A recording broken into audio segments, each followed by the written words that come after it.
আসসালামু আলাইকুম। ম্যাথ কেয়ারের পক্ষ থেকে আপনাদের অসংখ্য অভিনন্দন ও শুভেচ্ছা। আজকে আমরা ক্রমান্বয়ে সংখ্যা ধারণা সিরিজ 4 নিয়ে আলোচনা করব। তো 10 নম্বর প্রশ্নে দেওয়া আছে 2টি ক্রমিক সংখ্যার বর্গের অন্তর 199 হলে বড় সংখ্যাটি কত? প্রশ্নটি আবারও বলছি, 2টি ক্রমিক সংখ্যার বর্গের অন্তর 199 হলে বড় সংখ্যাটি কত? যদি এরকম সব অঙ্ক থাকে অর্থাৎ বর্গের অন্তর দেওয়া আছে, তাহলে বড় সংখ্যা বা ছোট সংখ্যা নির্ণয় করতে হবে। তাহলে আমরা প্রথমে যদি বের করি এরকম সলিউশন, বড় সংখ্যা প্রথমে বের করব। বড় সংখ্যা ইজিক্যাল টু সংখ্যা দ্বয় বর্গের অন্তর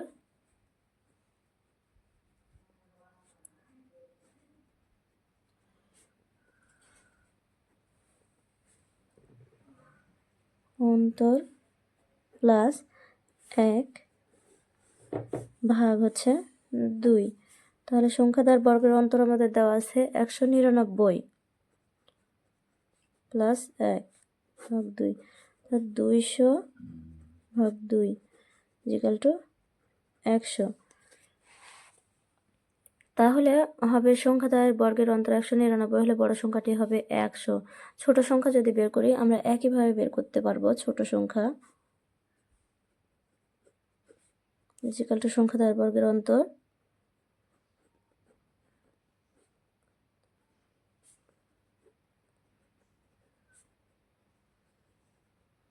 মাইনাস 1 ভাগ 2, অর্থাৎ সংখ্যা দ্বয়ের বর্গের অন্তর দেওয়া আছে 199 মাইনাস 1 ভাগ 2 হয়, তাহলে হবে 198 ভাগ 2 ইজিক্যাল টু 99।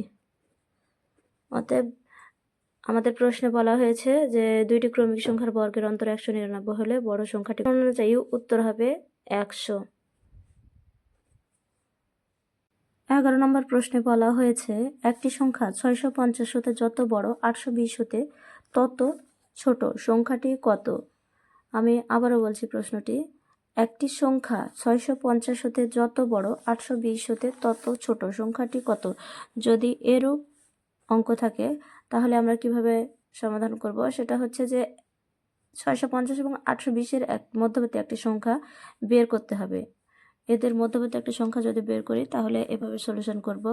650 যোগ 820 ভাগ হচ্ছে 2, 0 7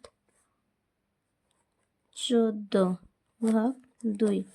তাহলে আমরা যদি 2 দিয়ে একে ভাঙাই তাহলে 7 দুগুণে 14, 7 আর 35 দুগুণে 70। অতএব 650 হতে যত বড় 820 হতে তত ছোট সংখ্যাটি হচ্ছে 735। এটাই নির্ণয়ের সংখ্যা, এটা উত্তর।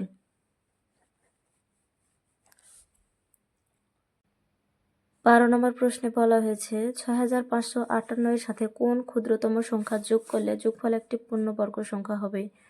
আমি আবারও বলছি যে প্রশ্নে বলা হয়েছে 6558 এর সাথে কোন ক্ষুদ্রতম সংখ্যা যোগ করলে যোগফল একটি পূর্ণবর্গ সংখ্যা হবে, অর্থাৎ 6558 পূর্ণবর্গ সংখ্যা নয়, এটার সাথে কিছু একটা সংখ্যা যোগ করলে এই সংখ্যাটা পূর্ণবর্গ সংখ্যা হবে। তো এক্ষেত্রে আমরা প্রথমে 6558-কে বর্গ করে নেব। 6558 বর্গ করলে আমাদের কি হবে? 8 8 64, 8 বার যাবে 64, 1 5 8, 8 দুগুণে 16। 16-র সাথে যদি আমরা 16-কে যদি একবার গুণ করি তাহলে হচ্ছে 161 দরকার, কিন্তু আমাদের এখানে আছে 158, অর্থাৎ যেই সংখ্যাটা আমাদের কম পড়লো সেই সংখ্যাটাই যোগ করতে হবে, তাহলে আসবে আমাদের পূর্ণবর্গ সংখ্যা। তাহলে 161 পূরণ হতে আমাদের কত সংখ্যা লাগছে? মানে 61 পূরণ হতে 58 থেকে 161 পূরণ হতে আমাদের লাগবে 3 সংখ্যা। তাহলে এটাই আমাদের মানে শর্ট আছে। তাহলে শর্ট বা কম সংখ্যাটা যদি আমরা যোগ করি 6558 সাথে, তাহলে এটা পূর্ণবর্গ সংখ্যা হবে। অর্থাৎ 6558 এর সাথে 3 যোগ করলে সংখ্যাটি পূর্ণবর্গ সংখ্যা হবে।